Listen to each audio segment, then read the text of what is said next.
is I really don't care what you say about me, as long as it's not the truth. They've got a guy named Dale Hansen down in Dallas. And then all of a sudden, Dale Hansen popped up on the screen. He's making a difference that quite frankly, not many people could. That's where the latest conspiracy theory started.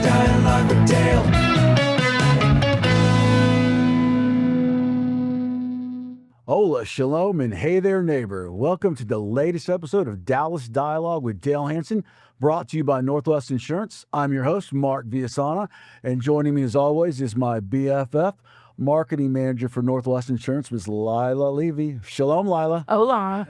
How are you? I'm good. What's going on with you?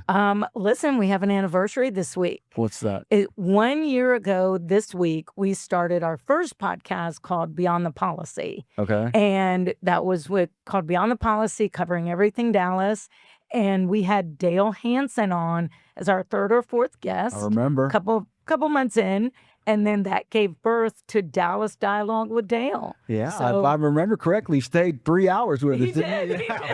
We had a lot of Dale that day. we did. The stories kept coming, so we just kept going. Well, I'm glad we did, because here we are. Speaking of Dale, also joining me today is WFAA TV legend, the self-proclaimed voice of reason, and the man we're calling the good doctor around here this month, Mr. Dale Hansen. Hey there, Dale. How are you? How's everybody? I'm good. What's been going on with you? Well, as you well know, I'm about ready to jump into the deep end of the pool here. So I don't know how. Can't wait. I don't know how excited you guys will be about this first comment I'm about to make. So this might be our last podcast. Okay.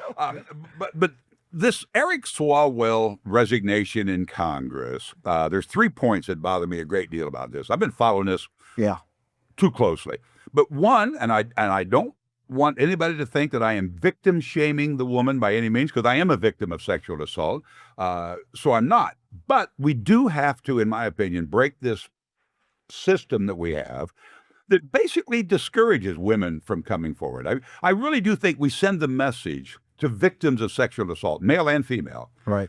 Because it's the only crime that the news media will not identify you. And I think we plant that message that, hey, this is something that you should be ashamed about. And consequently, they don't come forward. Yeah. I'm also kind of 1A of this part of it. I am bothered. I really am bothered when a woman doesn't come forward for a long time. And then it turns out that she was assaulted, or so she says. Swalwell denies it, of course. But then several months later, she's in New York City and she calls him and wants to meet for drinks again. Yeah. And ends up going back to his hotel room. I have a rule in my life. You assault me, we're done. You're done, yeah. I get that. Having said that, the thing that also bothers me a great deal is men who are accused of sexual assault, as Swalwell denies it, calls the woman basically a liar. She's making it all up. I will fight this to the end. This is just not true. And, I quit. Yeah. You quit. Yeah. Second rule of my life. You accuse me of something that I did not do, I'll never quit. I will never, ever quit. Fight. Yeah, I get that. The only good thing for Swalwell that's going to come out of this, though, is now that he has been accused of sexual assault by many, many women, he's in perfect shape to become our next president. He's least leading contender. He's kind of met the standard now. He did. And if he gets convicted, well, then he's pretty much a lock. He might have to switch parties, but he's a lock if he does. You can probably see that one coming, maybe. But no, I am excited about this topic. But before we get into it, a topic that you suggested is that I want to ask a question of you. Go ahead. With all of the arguments in the economy about the oil situation coming out of Iran, the tariffs that people are dealing with, has this had any impact on the insurance industry itself, when everything that you're insuring has ended up costing so much more? I mean, you said it in a nutshell. Everything costs more because of the tariffs, because of the oil price changes, and because of the instability in the market. Tariffs, what does that mean? That means everything costs more, goods cost more, it costs more to replace stuff. So claims, insurance companies are paying out a lot more for claims just because of that. So where are they going to throw that extra expense onto the consumer? Number two, the oil. Everything with transportation deals with oil, from the asphalt to the heavy machinery we have to run to replace things. So again, as oil goes up, that trickles down, everything else goes up and it ends up on the consumer. And then I don't know if a lot of people know this, but a lot of the insurance companies make a lot of their money from their insurance and from the market investments. So with the instability of the market, really? No, I didn't know yeah, that. they take your money and they turn around and they invest it in the market. So as the market is, an instability of the market causes them to lose money. Wow. They don't know, so they're not even being as aggressive with the money as they would have pre all this stuff. So yeah, and the way the insurance companies have been dealing with it, besides the obvious raising prices, they're a lot tougher on their underwriting. Meaning, for example, when I wrote a policy 5 years ago, it might have been a one-page application. Now they want to know your blood type, your religious affiliation, all that kind of stuff. They underwrite the hell out of stuff now. But at the end of the day, they're in it to make money. So Sure. if they're not making money, they're going to have to pass that cost on. Well, I need to mention this to you. Because of the increase in gas prices, the drive from Waxahachie is costing me more. So we need to talk about how much you're compensating me for this. Shout out to my lawyer. Let me see. This is a topic, though. This is a topic that you suggested to me about empathy and compassion, or the lack thereof in America today. It took me a while to put some thoughts together on this, but I love the topic. And it goes something like this. I thought for a long time now, the hardest part of being as old as I am is not the fact that I can't hear as well, I can't see as well, and I can't even walk as well as I used to. And that hair I used to have, it's gone and it's not coming back. But there's really nothing that hard about any of that, and I have learned to accept that. The single hardest thing I deal with almost every day, and I cannot accept, is the realization that I will be dead and gone before the dreams I had as a boy come true. I'm a baby boomer, referred to now as the me generation, but we weren't always that way. My generation was going to change the world and make it a better world. We would stop the discrimination against our neighbors because of the color of their skin, the religion they followed, or the person they chose to love. We knew the richest nation in the world would never again send a child to bed hungry. People would not live on our streets. We would put a roof over their heads. And we absolutely knew that we would stop the wars that killed 58,000 American soldiers in Vietnam. Another 2.5 million people would die, people we apparently didn't care that much about. And when millions of refugees tried to leave that horrible place, 250,000 more died at sea.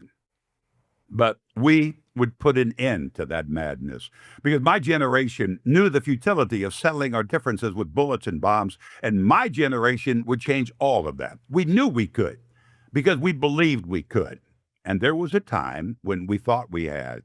A Southern Democrat from Texas, LBJ, passed the Civil Rights Act in the 60s, losing the South to the Republicans for the next 60 years. We did stop that ridiculous war in Vietnam, but the reality of my life now is that my generation has failed. We still discriminate against our people for the most ignorant of reasons.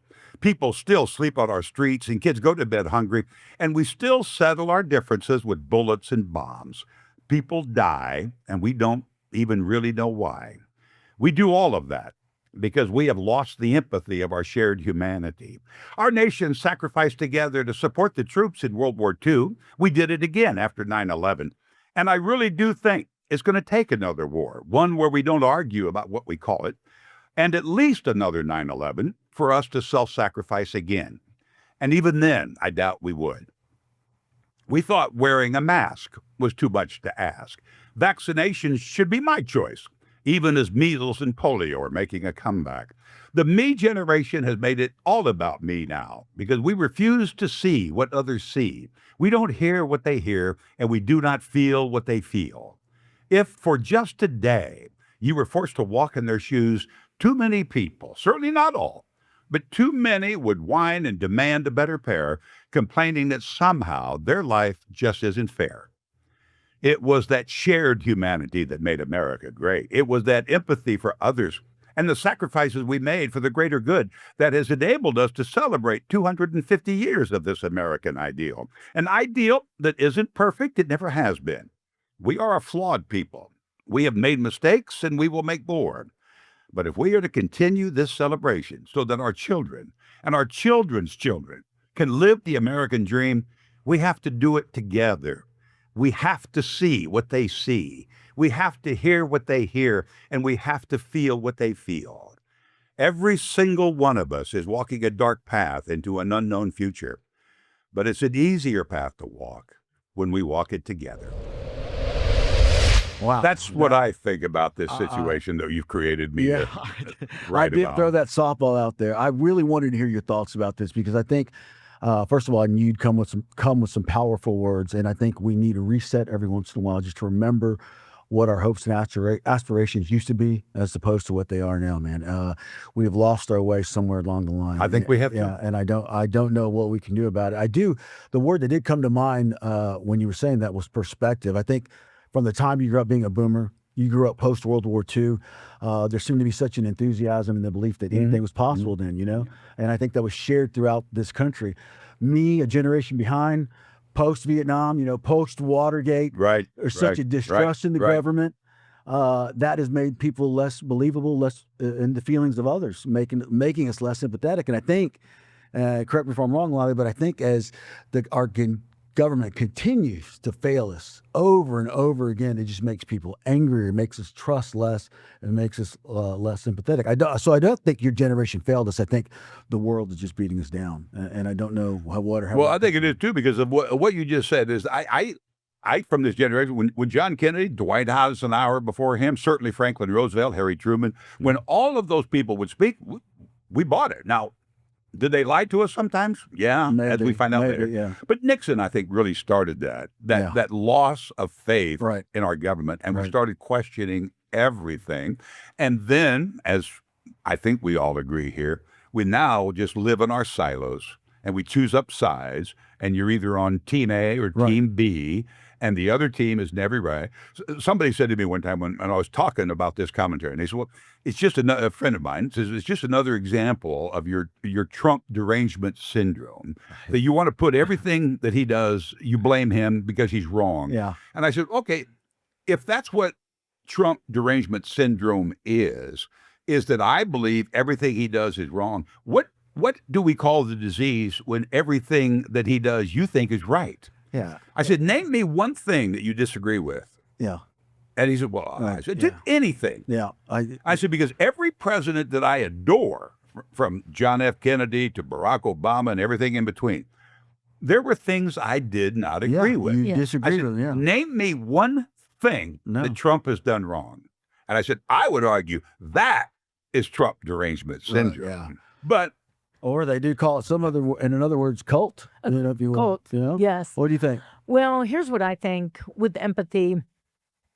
I think that social media has contributed to the lack of empathy so much. And you could also say that the media in general has, and I think that's a given. But I definitely think social media has. I was thinking this morning as I was getting ready for the day and thinking about this podcast, and I went back to when I was 17 and I was at summer camp, and it was a Jewish summer camp in upstate New York. And I remember an activity we had, and the counselors said to us, we want to ask y'all, and there were about 30 of us in our group, why be good? Why be good? And to me, and my next thing I'm going to say is I don't remember all the answers. That was 41 years ago. But I do remember that when they asked that, I remember that my answer was, but why would you not be good? Why would you not? And it's not so that I can get immediate gratification from it. Like if I'm really good, if I send flowers to my best girlfriend on her birthday, hey, that's gonna make me a really great person. No, it's gonna do something nice for my friend who's going through a hard time and it's her birthday. Yeah. Okay. But so for me, why be good is why would you not be good? Why would you not in your heart go have compassion, go have empathy, go put yourself in someone else's shoes and go not make someone's life a little bit easier and a little bit better, even just for that moment. Even, oh, you know what, sir, go ahead in line. I can tell you have 3 kids with you and you need to go ahead of me to get your whatever, to make your return. That made your life just a little bit easier. Why would you not do that? And I think now the opposite is, why would I be good? Yeah. I think that right now it's totally the opposite. Why should I be good? You talked about giving somebody some money, helping somebody else because it interferes with my own well-being. Well, and I think I do. I think there's too many people today who they judge whether they win or lose by what they individually accomplish. Yes. And I mean, I see it and saw it for years in sports. I mean, there used to be a day in sports where the only goal was for the team to win. And now you have so many athletes that say, well, I need the biggest check because I've got the greatest stats. I said, well, your team's not winning anything. But well, yeah, but I'm doing great. I'm really good. I said, no, the object of the game is for the team to win. Yeah. And Troy Aikman made a comment the other day about Dak Prescott. That maybe Dak Prescott should, and hinted at it, then backtracked an area, but Dak Prescott is the highest paid player in the NFL. Right. So consequently, the Cowboys can't afford to buy some of these players that they need. And Aikman was basically saying maybe they should look at this model that Tom Brady had in New England. Tom Brady made considerably less money for playing football than he could have. Right. Because he knew he needed people around him, and then he makes it up in everything else that he does. Right. And I think it does fall back that, well, as long as I've got the biggest check, I don't need to donate money or help somebody else. I decide if I win or lose by what I individually accomplish, and that gratifies me. So now we're done. Instant access, instant happiness. I'll tell you what, let's take a break right there. And when we come back, we have a very special guest that's going to get into this more and actually comes with a background in dealing with things like this. So maybe she can figure it all out for us. You've been listening and watching to Dallas Dialogue with Dale Hansen, and we'll be right back. What does coverage under the sombrero actually mean? It's a term at Northwest Insurance Agency that we say with pride, because to us, it means taking care of people the same way we take care of family. Whether it's your car, your home, your business, or your life, we take the time to understand what matters to you and make sure it's truly protected. No call centers, no runaround, just real people, honest advice, and coverage you can trust. That's coverage under the sombrero. Northwest Insurance Agency. Insurance done the family way. Give us a call at 214-352-5656 or visit us at nwagencies.com. Northwest Insurance. Just a brief note. Anything I share today reflects my personal perspective and not the official views of Southern Methodist University. Okay, we are back on Dallas Dialogue with Dale Hansen. Guys, when we left, we were about to introduce our special guest. She comes to us from SMU, where she is an associate professor. That's Dale's favorite school and my alma mater. Her specialties are... Had to go there. I'm never going to let you forget that, buddy. She specializes in mental wellness and resiliency in people. Please help me and welcome Dr. Laura Robinson-Doyle. Hello, doctor. How are you doing? You said you don't like when people call you doctor, so I thought I'd get it out of the way right now. Absolutely. It's not something that I went to school for. I did the work, but it's more about just having the tool belt, right? So kind of picking that up. Well, either way, it's impressive. Listen, tell me what you thought about what Dale had to say. What are your thoughts on all this? Man, I couldn't agree more. I think one of the things is that you guys are exactly right. We do struggle with empathy, and I think some of it is political, right? So I think that does fall into that. We live in a fear-based society to speak up. Because you're afraid that you're going to be the one that's under target, and if the target gets put on your back, then I can't disagree with you. And so what happens as a result from that? I do think we lose some of that empathy, that voice. I also think too, your religion plays a role in it, right? So where you kind of align, religious wise, so your political party plays a line, your religious party plays a line. It even shows like empathy. Your age, even not your empathy, but your gender, your the sex that you were born. Plays a big role in that as well. Your social circle, your economic status, and your income status, all of those are determinants on how we kind of align with empathetic voice. But that's what leads me to my first question to you is it something that you could teach in a classroom? I think, yes, to answer your question in short, absolutely you can. And the reason why I know that and I say that affirmatively is because I've done it. So I typically run a class that it's 8 days long. That's all you need to have. Research shows that anything longer, like a full semester, you'd end up having like volunteerism burnout. And so students kind of lose that filter. They kind of get disgruntled that they have to do outreach work. So I just embed them. What my class does, I actually embed them in homeless encampments. And so it's like, get out there and let's meet, let's talk. More than anything, Dale, I think the biggest thing that we have to do, it is teachable.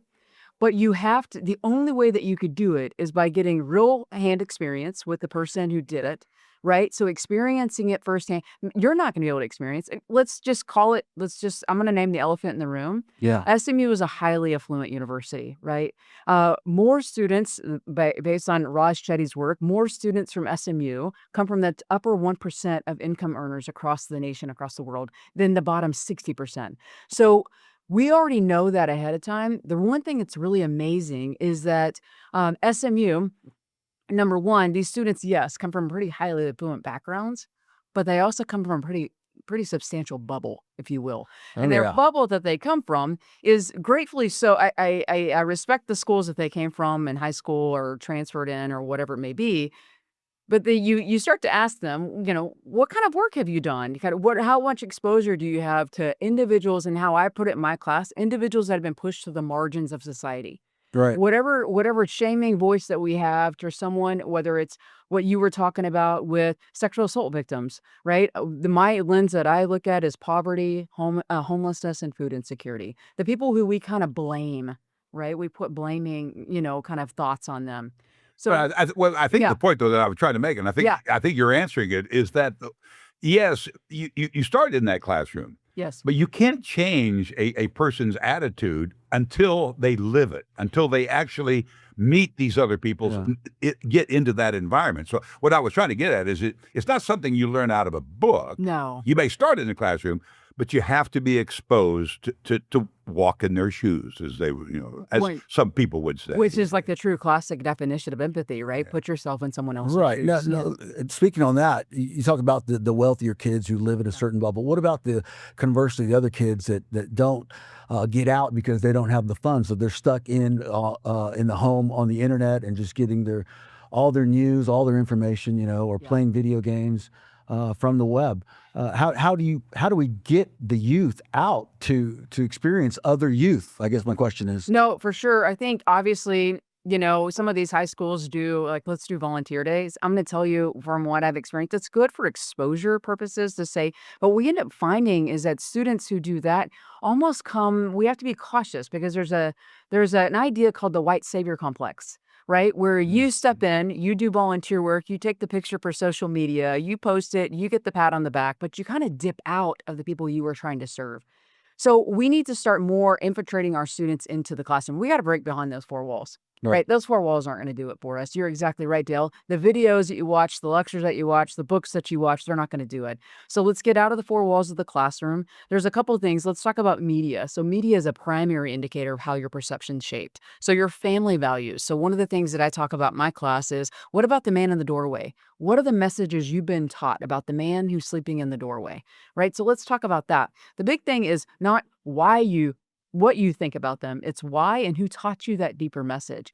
Whenever you realize that so much of our messages that we have we were kind of brought up with, are coming from our faith leaders, our media that we involve ourselves into, peers, roughly around the age of 11, our parents are no longer that impact factor anymore. I hate to tell you.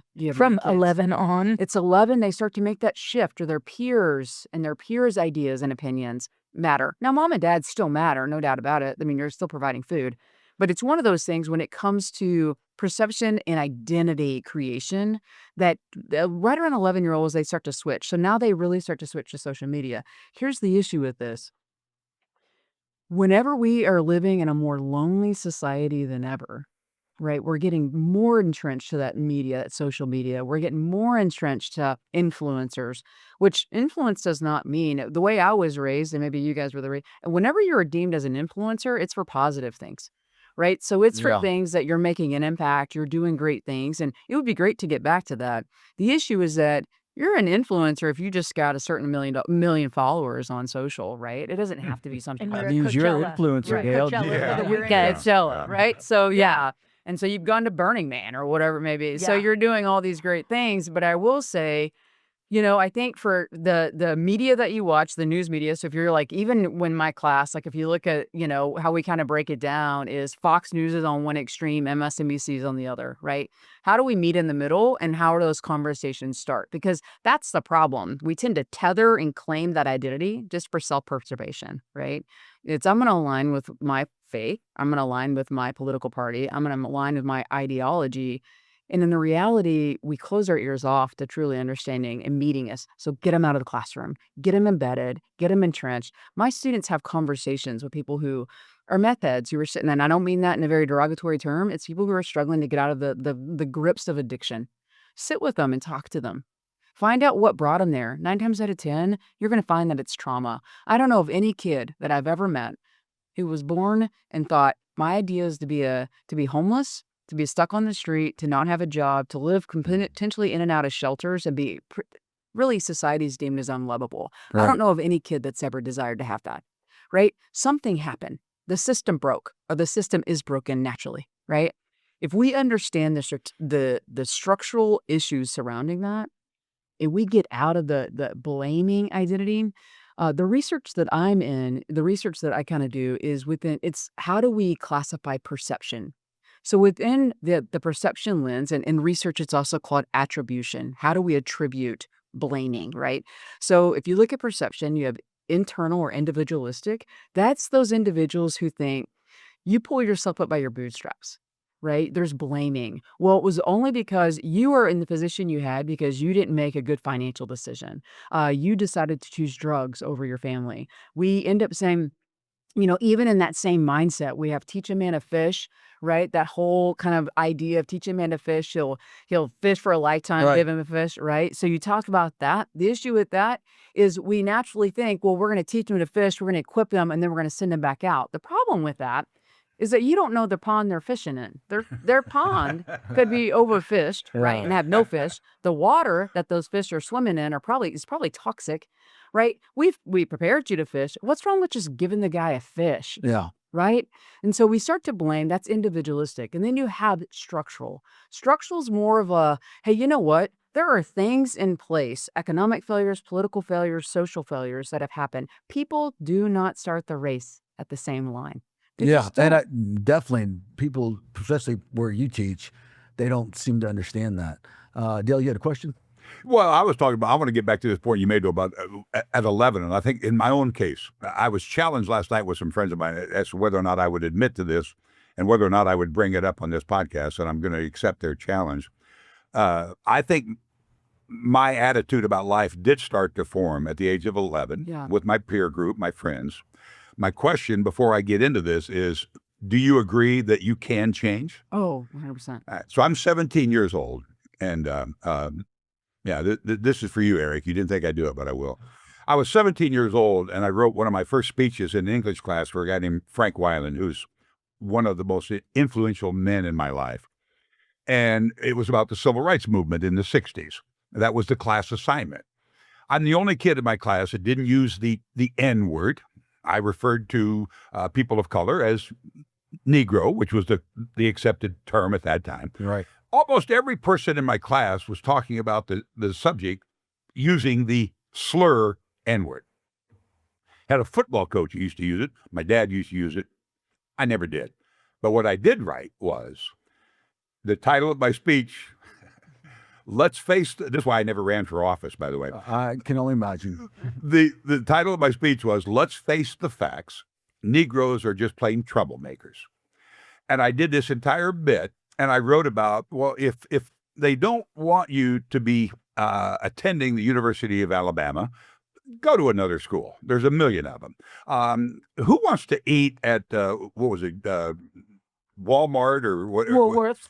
The school in North Carolina, the pharmacy. Oh, yeah. I forgot. Woolworth? No, I don't know. It doesn't matter. But find another restaurant, But just having no understanding of what it meant to be denied the opportunity to eat in a public restaurant, to choose the school that I wanted to attend. And Frank Weiland, bless his late heart, said, Mr. Hansen, I'm giving you an A- for the biggest pile of shit that I've ever heard from you. And I hope you learn. But he said it was well argued. It was very well written. And it's horrific that you believe that. And I hope you'll change. I did believe it. That's what I was taught. That's what all my friends thought. There was one family of color in the entire county where I was raised. And they never even thinking about the fact that Billy and Patty never went to the homecoming dances. Who are they going to date? who they're going to dance with. Never occurred to me all the way through school. Billy played on our baseball and football teams, but he never went to the dance that night. Yeah. Never went to the prom. And then I go to the Navy. And back in those days, and I'll wrap up this long story, but almost all my buddies were coming back from the military, and they go, you're actually right about that. Boy, this is horrific. You're in boot camp with all these black guys, and they're just horrific. Yeah. I get to boot camp. I'm on the ship. I meet all these black guys, and then I became the guy that's all I ever was hanging out. Yeah, you were that guy. And I came back. I was married at a very early age to a very, very racist woman. I bring all my buddies to the apartment that we shared. We're having just hot dogs and hamburgers. I take them back to the ship. I come back. She has thrown out all the plates and glasses. Oh, my God. Said, you really don't expect me to eat off this again, do you? And I looked at her and I said, I think you and I are going to be short-lived, which we were. Yeah. We were married for, I think, 5 or 6 years legally, but about 3 months. Together. Morally. Yeah. And she never got out of that bubble. I was exposed to Puerto Ricans, to blacks, to people from every state in the union. And my whole life started to change. And thank goodness that it did. So I was intrigued is that we form this attitude at 11, but we break out of it, we break out of it only, I think, when we're exposed to it. You're exactly right. And I think what's interesting about that is education from 11-year-olds all the way through high school. I mean, high school, they enter, it's great. Like, I started doing mission trips at 14 years old. Yeah. So I started diving in and doing all these mission trips. And every year I would go do it. And it was great. My whole family's in nonprofit work. And so it's been something that's been ingrained as service above self, right? So that was something that's in the deepest of my ethos, my being. But I wasn't a great kid either, right? So at 11 years old, I'm not hanging out with the right crowds by any stretch of the imagination. But I will say my most impactful people were my friends. So I know that that's accurate. It rings with me as well. But it wasn't even in high school. That's not challenging me at all. It wasn't. College is the university time frame. Is when these students are no longer fully reliant, if you will, on their parents, right? They step in to, they oftentimes move away to go to university.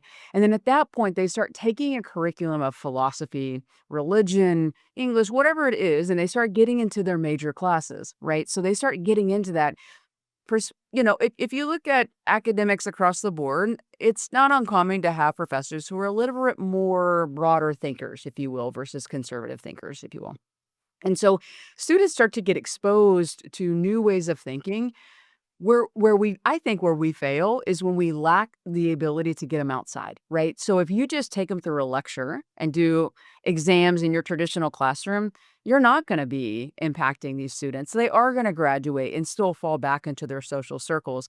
At SMU, I think what's really interesting is that these kids that I've encountered, and I call them kids, these students that I've encountered, they come in and they do have that bubble, right? They do come in most of them do come in from a higher elite class of students that come in with their perceptions set from mom and dad, and they tend to not uncommonly watch Fox News and more conservative news channels and stay within those country club social circles. When they get to SMU, we have a thing actually called Engage Dallas. It requires them to kind of get out into the community. Starting when they're freshman year? Yeah, and so they have to take it, but I think whenever you see it as a requirement, it still doesn't make the impact.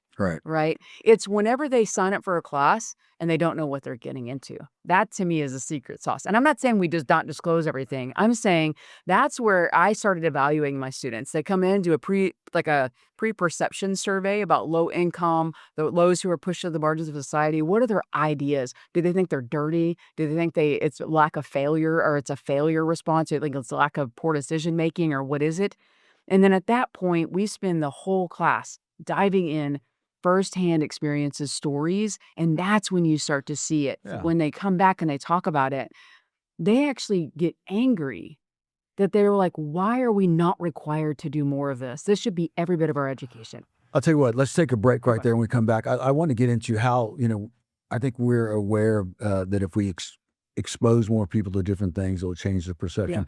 I want to put it into a larger sense as a society. What can we do to change? Because right now we're seeing so many negative things on the news. And we have access to so much negative information on the internet.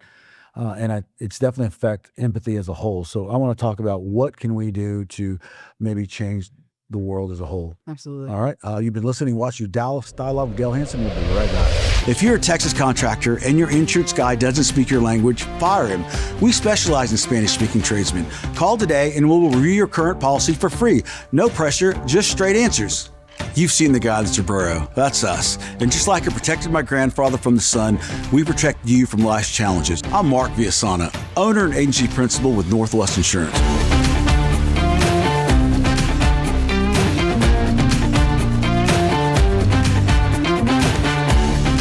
I actually heard about NW agencies through a friend of mine who's been using them for years. Honestly, I've been really impressed. They made the whole process so much simpler than I expected. I was always used to dealing with a lot of back and forth, but with NW it was straightforward, and I always felt like they had my best interests at heart. We're a full-service independent agency. That means we don't work for a single carrier, we work for you. We've got access to over 100 carriers, so whether you're insuring your home, your truck, or your electrical business, we'll find the coverage that fits your needs and your budget. It's been a game changer, really. I used to worry a lot about getting the right coverage, especially with my business and home, but now I feel much more confident. They helped me understand my options and made sure I had the right policy for both my business and personal needs. We specialize in helping hardworking folks, contractors, tradesmen, laborers, the people who keep Texas running. Whether you're a framer in Floresville, a roofer in Seguin, or a plumber in San Antonio, we'll walk you through the process in plain English or Espanol. We'll pour you a cup of coffee, talk you through your policy, and make sure you leave with more protection and more peace of mind than you came in with. This is Northwest Insurance. We've got you covered. Northwest Insurance. Okay, we are back on Dallas Dialogue with Dale Hansen, with Dr. Laura Robinson-Doyle, and we left Laura. I wanted to get into the whole societal thing because first of all, you mentioned the Dale's trigger word, Fox News. So, with so much political strife going on right now, we just hate each other. What can we do to put in real life action that will change things? I think for me personally, I know that you're exactly right. I did mention trigger word, and I apologize, Dale. But one of the things I will say is, especially whenever you're looking at political parties and alignment, we so much align with which party is more righteous, right? So which party is more closer to Jesus, right? And so what we end up doing is saying, oh, that side of the house tends to be a little bit more like Jesus. Well, then at that point you go, well, let's be the hands and feet of Jesus. Well, that is what we are called to do. Right. So no matter as humans across every aspect of this globe, we're called to be the hands and feet of Jesus. So no matter what party line that you're on, it doesn't make a difference. It's if you are convicted by, which I am, if I'm convicted by Scripture to say my job is to love others above all else and be the hands and feet of Jesus, that's all you have to do. So if you go into every situation thinking that way, it's really, really challenging. I think there's this kind of moral failure of misperception, if you will, because you naturally, how can you blame and hold one and not get these kids out there or not get these individuals out there? I mean, I'm even exposing my parents to this stuff. Come alongside of me, get into that homeless encampment, right? Volunteer with us, and then their minds, they're in their 70s, right? So their minds opened up and they're like, wow, you start to see even they're becoming more supple. They're becoming more loving. So I do think it's out there. That makes me think about how, we're brought up and we're told, don't talk about religion, don't talk about politics, don't talk about sex. And a couple of years ago, I remember hearing somebody being interviewed saying, no, we should not close the doors to that. We should expose ourselves to things that are different from us. Yeah. And like, I'm Jewish. So there are a lot of things I don't know about, let's say, Catholicism or not subscribing to a religion. Same with politics. Maybe if I understood, we all know that I'm quite liberal, but maybe if I'm more exposed to some things that previously I wasn't exposed to or didn't want the knowledge of, I would have a more open mind for a person that's opposite sitting across from me. And then I think to weave this into empathy, then that creates empathy for that person who I thought I had nothing in common with. And so do you see with what you do with your students, do you see that happen more and more? Do you see that happen as they get older, or is it better when they're younger? Yeah. Well, I can only, I think if you allow it to be acceptable through the lifespan, it's easier to do when they get older, right? The issue is that we become very protective of our self-image, our own kind of upbringing, our own ideals, what we're supposed to. It's like that in-group thinking, right? So what's crazy is that, and this is a little sidebar, is like, for instance, if you've got someone who is low income, right, that could desperately use greater SNAP benefits, that could desperately use more government assistance, that could desperately use free childcare and everything that you can think of that's more on the liberal side of the house in terms of policy. Those individuals, if they are more Southern Baptist, evangelical, they're still going to vote within group because they cannot afford to be shunned and taken away from their own group. So they don't even think about the policy and what's important for their own Obviously. self-sacrifice, what they could use to rise up in the world. But those are conversations that need to be happening. Yeah. And I also think too, I think the church is a good place to start. We should be having sticky conversations. We shouldn't be getting just to the college classroom and saying now in my classroom, we do have sticky conversations, and I welcome anybody to come into my classroom and listen. But we're always going to come in, well, number one, to understand each other first. We're all broken humans. We all come from our own lens, our own filter. If we can put that out there and say, this is my lens, this is my filter, we put it out into a common open space and say, now, flip seats. Let's see if we can understand either side of it. This is what Mark was asking, though, and I think what you're doing, and this may be the liberalism in me, but I think this should be taught at every school in America. And it shouldn't be an elective. It should be a required class. I think it starts in kindergarten. I've always talked about the fact that we learn to hate, we learn to separate. You look at the playgrounds in any city in America, black, white, Mexican, Puerto Rican, it doesn't matter. They're all out there just chasing a ball around the playground. 4, 5, 6, 7 years old. And then by the time they get to high school, they write stupid speeches like Negroes are just playing trash, right? You learn to hate. You learn to divide yourself. Right. But my problem is, as Mark is trying to get at, how do we solve this as a society going forward? My problem is, and I would ask you if it's not the biggest problem, that if Donald Trump hears this podcast, he's going to think you're too damn woke over at SMU, and we just can't have that woke ideology being taught to our children. No. And the politics of it brings us right back. I don't want my child to be forced to learn about that because we're doing just fine. Is there a chance that what you're doing can break through and spread to other places so that it becomes, you don't even have to agree with everything you're teaching. I wouldn't mind if a kid walked away and said, yeah, I served food at the homeless shelter. Yeah, I get a job, but be exposed to it. 100%. But we live in a society that doesn't want you to be exposed to it. Yeah. So Dale, I still have students who walk out of my class and say, I still think they're lazy. I still think they're dirty. And I still think that they need to get a job. Right. So it doesn't work on every instance. And don't they realize that most of these kids you're talking about, one of my favorite lines is because I believe Barry Switzer might have said it first. I have one of my great your buddy, football coaches, another my buddy of yours, yeah. But these are people that woke up on third base thinking they hit a triple. Yeah.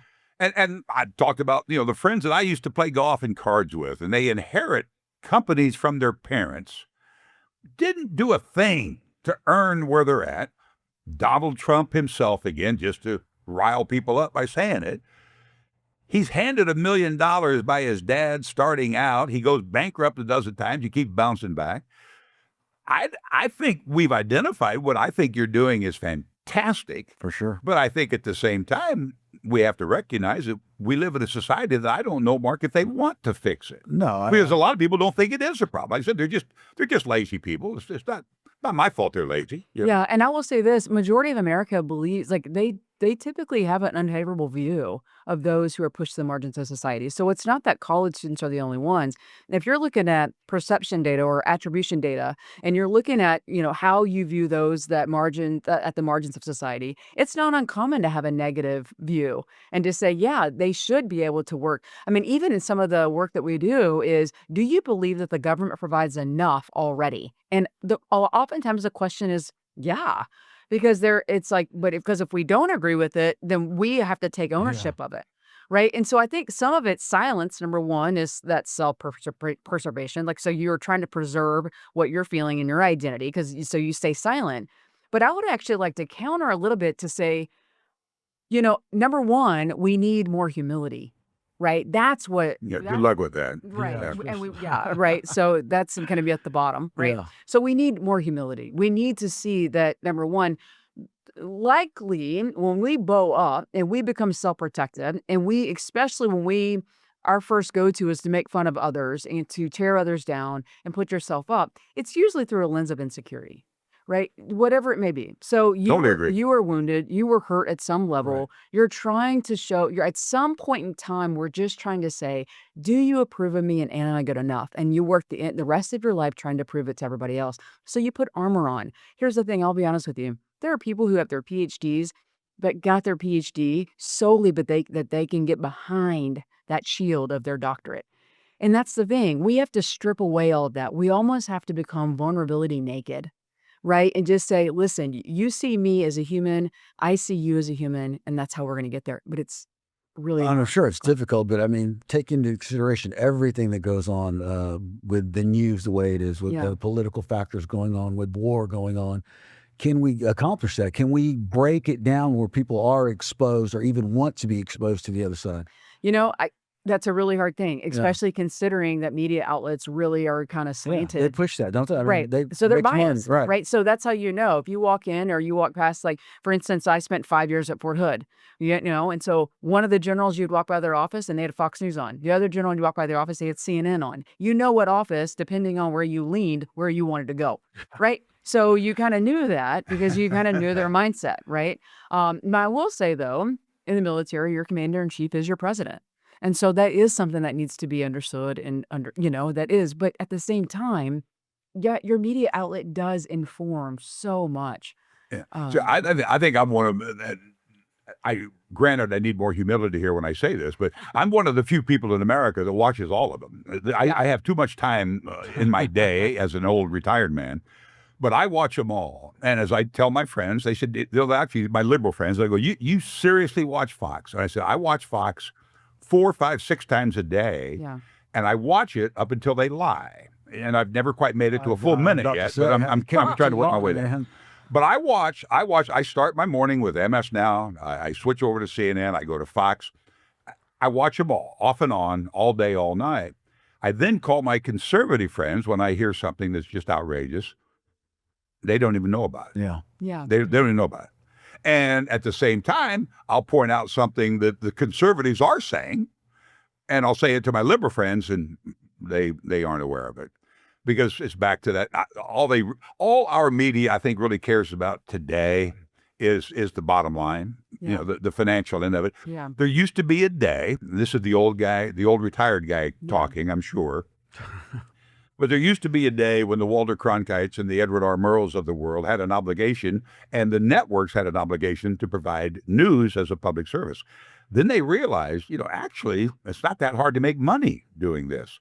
And once you realize that you can make money, then you have to have ratings. In order to have ratings, you got to identify your audience and try to... No, that's not what Edward R. Murrow did. That's not what Walter Cronkite did. That's not what Huntley Brinkley did. They reported the news, and you figure it out. Now, you pick any story. Yeah. I can tell you exactly what MS Now is going to say about that story. And the best story and the best example of this, when President Obama made the comment talking about businesses, that you didn't do this by yourself, which they didn't. The cities built the streets and the cities paved the highways to make people accessible to get to the store. Yeah. And he just got roasted by the conservatives as he was diminishing the efforts. So I have a brother-in-law in Colorado who just hated President Obama. And I'm there one night, and I said, what is your problem with Mr. Obama? And he says, this man is trying to redistribute the wealth. And I looked at him. It was probably the last time I've ever talked to him in 10, 12 years.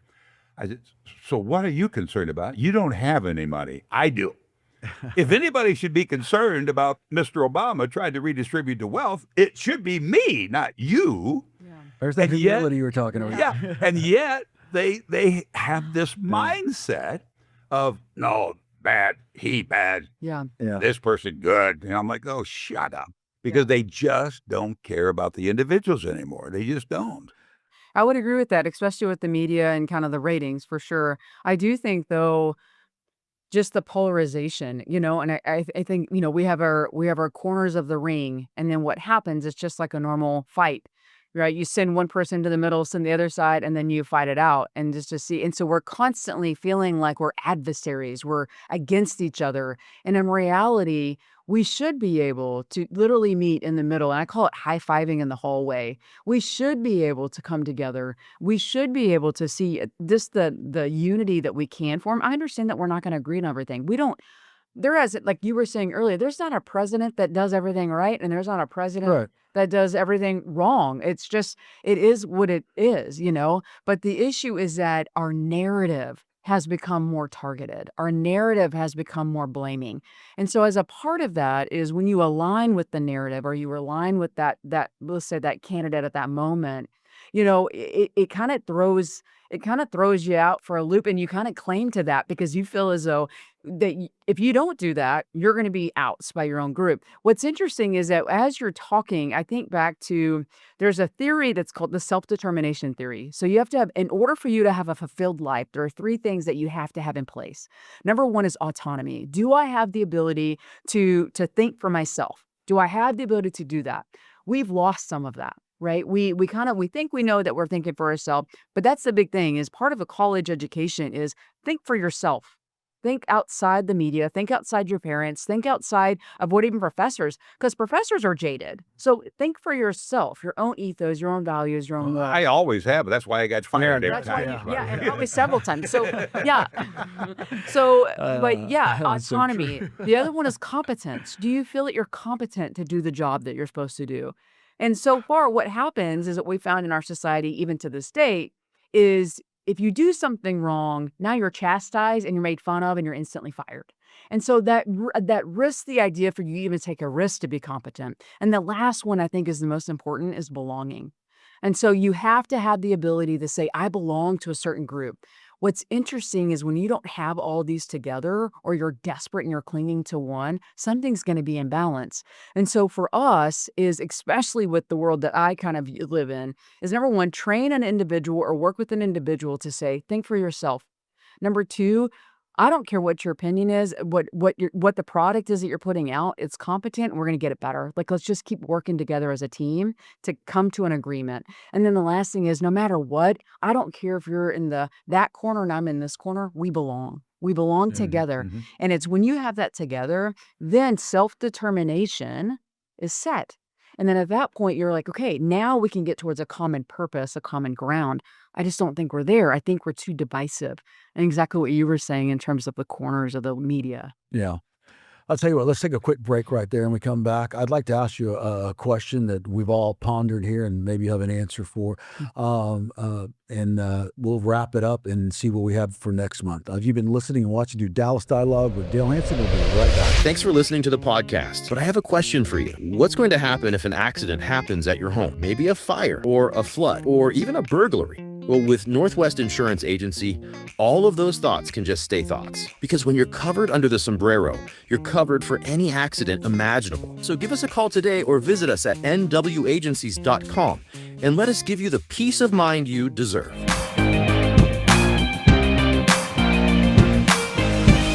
Northwest Insurance. Okay, we are back on Dallas Dialogue with Dale Hansen with Dr. Laura Robinson-Doyle. Laura, I wanted to ask you, because it's something we've all asked here amongst ourselves, and Dale mentioned it in his commentary. Is it going to take a national emergency? I mean, we're in a war right now. We can't even agree with that. And earlier off air, we mentioned about COVID. We didn't even unite during COVID. So what's it going to take, or would we even unite? What's ever? Unfortunately, I think I don't have an answer for that. And the reason why is because for me personally, it's the leadership, right? So it's because so much of our narrative is coming from the top down, right? So much of our narrative is how do we take something, are we going to take something serious, right? So if you have your leader that you're looking to that's making decisions, and I say that meaning because their decisions are going to end up being policy, that policy is an action, and then it feeds all the way down. What we were saying over break was even whenever people decided that individuals still wore a mask, or even you see it now, you almost, you hear individuals making fun of them for choosing to wear the mask. And, and before it was accepted and that's what we all did, and again, it goes back to you don't know what you don't know. But I will also say too, one of the things that we're not actively doing is forgiving. Yeah. Right. Whenever we've made a mistake, we don't own up to it and say, hey, I overreacted with that. Possibly we might not have needed to go that route. But I want to say this, COVID was real because we lost a lot of lives in COVID. I'm a governing counselor for American Public Health. And so I sit on a lot of that. I hear all of that. And so whenever you're looking at American Public Health, it is a true public health crisis whenever COVID came around. When it comes to war, that's also a public health crisis. That is something that impacts the health of our nation, the health of our world. How do we unite through climate wars across the globe? I think it's just more of, if we get back to humility, I think you might actually get to the authentic. But right now, I think we're flexing. I think it's a lot of flexing, and whether that's right or wrong, whether that's going to impact and kind of fall in our favor. But sometimes if you just get back to the humility, say, you know what, I made a mistake. You know what, it wasn't maybe the best time or right now, or maybe it was. But I think transparency through that is helpful. So much of it is, again, I don't fault my parents at all, but I was raised in a home that says, because I said so, you do it. Right. And that kind of trained me to never. You were raised in my house, apparently. So you never question authority. Right. Yeah. And so it was something but why? Because I said so. I think we kind of slip into that. We've lost that autonomy. We lost that voice to say, wait, can you explain this to us? Don't explain it just because I said so. We kind of fall into it purely because we don't want to be rejected. And so I think that's why some people fall into, I think it's a great idea. We continue to do it. And I don't want to bring up a super hot topic, but even the latest the AI image of the medical professional. Right. Oh, he was a doctor. Yeah, he was a doctor. He was a doctor, Right. although it was a joke. No, it wasn't a joke. They can't. Never mind. I'm sorry. Yeah, so it's something like that. Drives me nuts. I had a feeling it would. That's the reason why I poked you. I was like, this will get him. Yeah, before I forget it, because I will, but when you said that everybody, we lost lives, not everybody thinks we lost lives because of COVID. I've got a very good friend of mine who said that was all a fraud by the hospitals to make money. People died, legitimately died. 35-year-olds who were healthy died, and they were diagnosed with COVID because they were able to charge more money. Of course, he's also the same guy that thinks January 6th was just a tour guide walking through the nation's capital. There is that element of our society, and when you have someone like Fox propping it up, we don't apologize. That's kind of our national mantra now. We don't apologize. Yeah. Sonia Sotomayor made a rather benign comment about Justice Kavanaugh. She's apologizing, and people are making fun of her for apologizing. I'm like, because apologies, unfortunately, don't work as kind of a apologies are weak, right? So apology says weakness. Yeah, potentially. I don't mean they don't work because I have apologized, and I always will. But I told my bosses one time when I was asked if I would apologize for something I said on the air, I said, yeah, I'll be happy to. But now you're going to get all this blowback that I was joking with the apology. That's always been my favorite. I make a joke on the air. I was dead serious. I really do believe that. I know. And then I apologize for it. Although I was joking with the apology. I said, okay, So you know I was serious when I tell you I'm joking, but you also know I'm joking when I tell you I'm seriously apologizing. And I think as a part of it, I get why some people shy away from apologizing, but they perceive it to be this sign of weakness, and it's just not. It's just absolutely not. Let's Laura, let's discuss before we finish up about burnout of empathy. I have friends in dog rescue, and I've seen it with them, and it's real. And it can be detrimental. Yeah. Very. Yeah. No, I agree with you. Real quick, I had a first cousin that died of COVID, and she was 35 years old. So it's real. Horrific. So I want to make sure I note that it's real. But one of the things is with burnout. So number one, especially in social services, the turnover rate within social service agencies it's extraordinary, and it's just purely because of the burnout. But I'll also say to caregivers, not just your friend who is interested in dog rescue. Dogs are everything to me.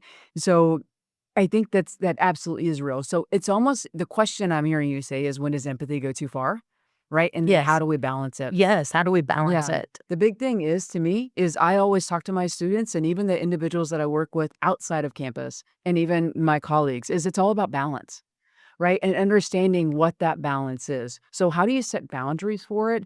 Because it is very, very challenging to work with someone and walk alongside with someone who you knowingly sleeps under a bridge at night, and you're not doing anything about it. You're meeting them where they are, you're sitting under that bridge with them, and it is immensely draining. It's immensely tiresome. It's the same thing with caregivers who are dealing with individuals who are caregiving for individuals with Parkinson's or dementia, and so it's the same thing with dog rescue, social services, when you're trying so hard to get low-income families on SNAP benefits.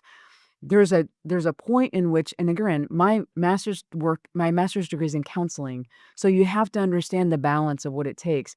There's a point in which you have to fill your cup, and you've got to have the ability to know what fills my cup. And if it's serving others, loving others really well, then that's going to allow you, and also to have humility, that's going to allow you to come back and refresh. Is it the cure-all? Absolutely not. Absolutely not. But what happens is that we, as a society, for those who continue to fight, who continue to push, and continue to show up, we feel as though we can get wrung out, right? It's so tiring. And so you can get wrung out. You don't have to rescue dogs. You don't, and I'm not saying this could be for anybody. It sometimes it's taking some setback, like taking a step back for sure. No doubt about it. But I'll also say too is, I think we all have to have whatever that balance is for each one of us, and then say, you know what, I can't do it. There's nothing wrong with seeking counseling, right? There's nothing wrong with having somebody walk alongside you and say, I know your burden is heavy. Allow me to lift it for you, or allow me to lift it with you. I had a very dear friend just diagnosed with stage 4 stomach cancer last week, and that is a huge lift that we are having to wrap around and cover him and do the best that we can and intercede for him. But I will say this, it is immensely draining for his wife to sit alongside of him. It's a good drain, right? It's not like something she would be burdened by, but there is a boundary that comes along with it. The big thing is when we get so tired and we get so fed up, because there are people who are on side the roads, and I say this because dogs are vulnerable and their souls are going to heaven, every one of them. But I will say this, whenever you're dealing with someone who is a human, and they are still flawed and broken and they have been through trauma, they will not always make the right decision. So you can go up to them and say, I want to get you off the street. I want to get you help. I want to love you better. I want to love you stronger and more than you've ever been loved before. And I want to do that in a way where you see the light of this world. They still might choose to do drugs. They might not. It's not even a choice half the time. It's a security blanket, it's a safety net. It's a coping mechanism. I think if we still meet them where they are and say, you know what, that is still a human, that is still something to separate, and I need to create that balance, I think we do have the ability to do that. I think our lenses, whatever we do, when we get to a point where our lens have fingerprints all over them from all the people that we helped, take a moment, take off your glasses and clean your lenses a little bit. Just give yourself a different perspective. That's a great analogy. Yeah. You know, yeah. Well, Dr. Laura, thank you so much for being Thank you so much for being here with us. I really appreciate it. You've given us some information, some tools that we can use maybe to get out in the world and be a little bit more empathetic or maybe not too empathetic. Yeah. Dale, what do you have for us next month? Next month rather, is going to be a little hard to follow this. I think you were fantastic, by the way. I think you're absolutely fantastic. I've loved this conversation. But I think it's an important one next week as well. A friend of mine is involved in computer scams and the internet scams. And since I used to be the guy, as I'm saying in my commentary, that laughed at people that were scammed until I became one. There's a sucker born every minute, they say, and I became one. But a friend of mine, Eric Newton, has put together an incredible program about the dangers of the internet, the susceptibility of people being trapped by these scams. Although I still keep holding out hope that Prince is going to send me that money. I mean, it should be coming from Nigeria almost any day now. The same Prince that's going to be sending me? It probably is. We'll talk about this next month with Eric, but I actually answered that as a joke. I actually answered. I said, I am astounded. I am flattered. I'll give you whatever you need to know. Just tell me what you want. Tell me where to send it. And I'll be happy to do it. I just wanted to see, before I knew how bad some of this stuff can actually become. And when I told Eric Newton, this friend of mine, this, he just like, you're the dumbest guy I've ever met. I said, well, that's how I ended up being in the situation of you having to fix my computer. It's a long story, but I think it's an incredibly important issue. And I'm going to tell him about you. So I said, get your act together, Eric, because you're going to be hard to follow next month. You're going to be hard to follow. Yeah, I love this hour. This was great. Thank you for getting into it, Dale. Again, thank you, Laura, for being here with us. You're more than welcome back any other time. Lila, before we leave, you had some announcements on where they can reach Dale, or maybe? Yes, you can email Dale at DaleH@NWAgencies, NWAGENCIES.com. Send us money if you're a Prince. Send us comments, good or bad. Send us input. If you want to see something covered on one of these podcasts that we haven't tackled yet, we'd love your feedback, good, bad, or indifferent, or in the form of cash. Yeah. So, yeah. All right. Again, guys, enjoyed this one. We'll see you next time on Dallas Dialogue with Dale Hansen. Thank you.